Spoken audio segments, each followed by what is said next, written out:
Best of Brainiac Bowl 26. Mullets, basket cases, big booty flies. It's episode 35.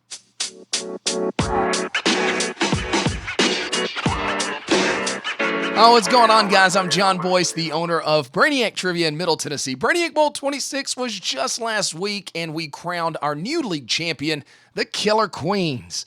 If you're new, these questions will have a high difficulty level, so if you don't know many, don't worry. Even the best of the best were missing quite a few of these. Hopefully, it should still be entertaining. I asked 26 questions at Brainiac Bowl 26, and here are my favorite 10 in 10 minutes or less. Number 10. We're going to start in clues and intros, two-parter, looking for a TV show. Name the TV show. This hour-long commercial television superhero series first aired in 2012 and ran 170 total episodes, taking place in a fictional town that appears in multiple comics. A spin-off series was released in 2014, which was later followed by another spin-off series, as well as other media, forming a shared universe.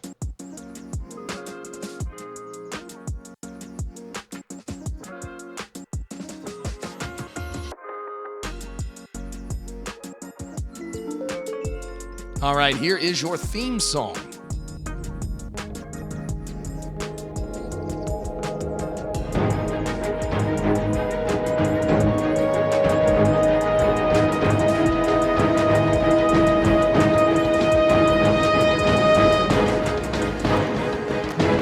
So I admittedly never really got much into this show, but the correct answer is Arrow. Number 9. Arts and literature at number 9. A person who refers to themselves in the third person an excessive amount is known as a what?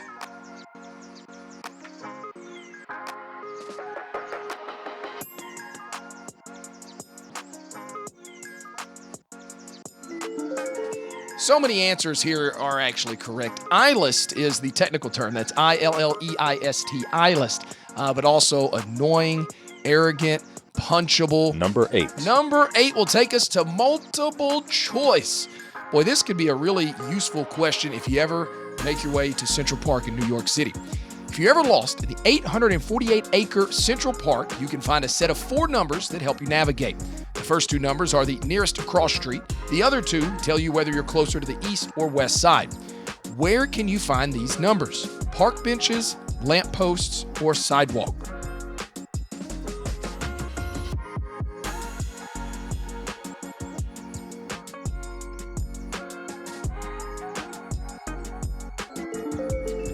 I've never been to New York City. If I ever do, I definitely will go to Central Park. Most likely, I will get lost, and then I will look for the numbers on the lampposts to help me find my way. Number 7. Science for this one. Sort of science. Here we go. In 2002, what fictional character received an extraordinary honorary fellowship from the Royal Society of Chemistry in the United Kingdom? In 2002, what fictional character received an extraordinary honorary fellowship from the Royal Society of Chemistry in the UK?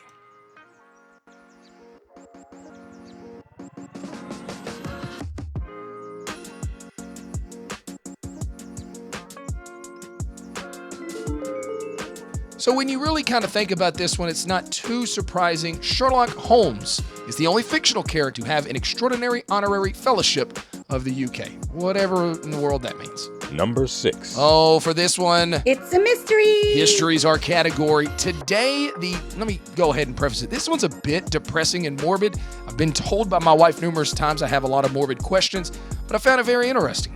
Today, the term basket case is used in a light-hearted way. Originally, it was used to describe a soldier that had to be taken off the battlefield in a basket or barrow, most of the time because he had lost multiple limbs. In what war did this originate? Today, the term basket case is typically used in a light-hearted way. Originally, though, it was used to describe a soldier that had to be taken off the battlefield in a basket or barrow because most of the time he had lost multiple limbs. In what war did this originate?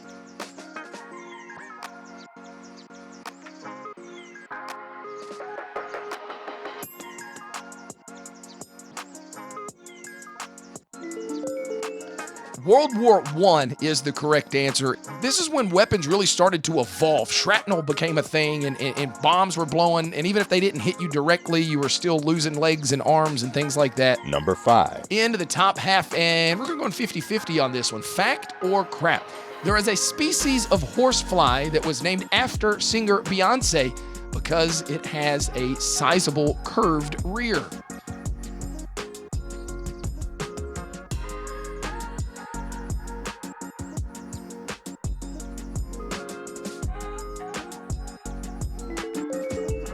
That's the fact, yeah! That's the fact, yeah! Yeah, indeed, it is a fact. I'm not going to embarrass myself and try to give you the exact term of what this horsefly is called, the name of this species. Look it up, though. If you just look up Beyonce horsefly, I'm sure it'll come up. It does indeed have a sizable back end. Some would say, perhaps, it's bootylicious. Number 4. All right, clues and clips for this one. Again, a two-part question. This time, instead of a television show, you got to tell me what movie it is. Here's the clue. This action comedy was released after 2020 and starred one of the biggest actors in history. Based on a novel released about 10 years earlier and taking place in Japan, it had a tagline that read, "The end of the line is just the beginning."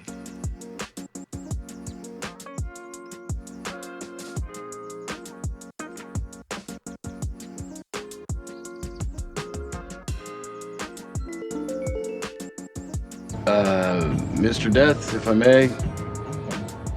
The shadow buyer, who bought all our contracts, got us all on this train. Me? The Hornet, the Tangerine, Lemon.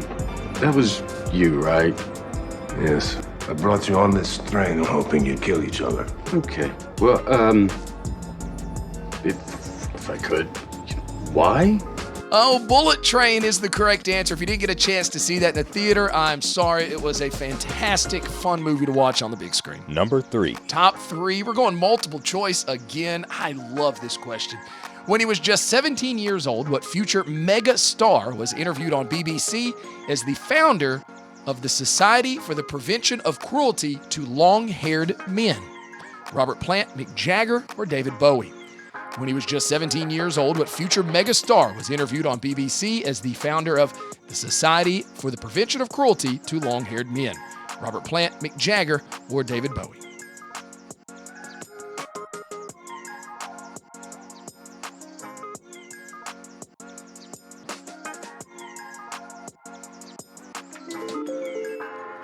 So back in 1964, David Bowie was the spokesperson, if you will, for the Society for the Prevention of Cruelty to Long-Haired Men.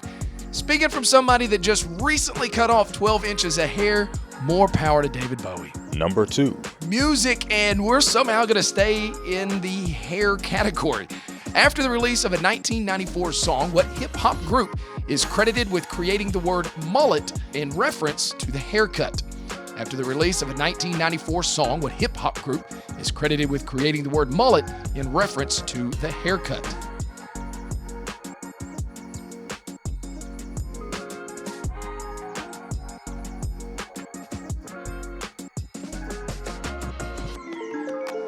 Back in 1994, the name of the song is actually called Mullet Head. That's a Beastie Boys song, not one of their big hits. Pretty good song. I like mullets a little bit more, but still not enough to sport one. Number 1. All right, guys, my favorite question of Brainiac Bowl 26. It was a geography question. Bounded on the west by the Gulf Stream, on the north by the North Atlantic Current, on the east by the Canary Current, and on the south by the North Atlantic Equilateral Current, what is the name of the only sea in the world that has no land boundaries? Bounded on the west by the Gulf Stream, on the north by the North Atlantic Current, on the east by the Canary Current, and on the south by the North Atlantic Equilateral Current, what is the name of the only sea in the world that has no land boundaries?